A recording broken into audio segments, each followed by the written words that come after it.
Een van die eerste dinge wat mens doen as mens tot geloof kom, of tot verdieping in die geloof kom, is dat jy so bewus raak van jou sonde, dat dit jou regtig begin pla.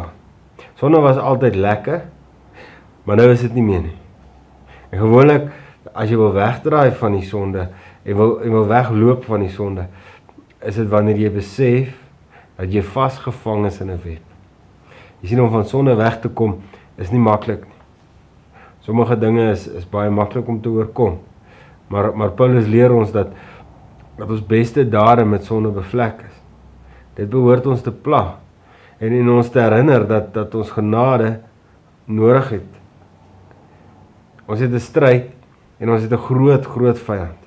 Hy sal ons probeer onderdruk, soveel as wat hy moontlik kan. Maar jy hou jy moed. Ek weet jy het God lief en ek weet jy wil jou hare uit jou kop uittrek van gefrustreerdheid oor jou sonde. Wel, ek hoop ek is reg. Maar in 1 Korintiërs 10 vers 13 word uitkoms beloof. Gaan lees 1 Korintiërs 10 vers 13 en bid dit tot God oor jou spesifieke sonde. En mag God gee dat jy daarvan kan wegkom. 1 Korintiërs 15 vers 57 leer vir ons dat die oorwinning deur Christus alleen verkry word. Uit jou eie uit gaan jy tweede kom.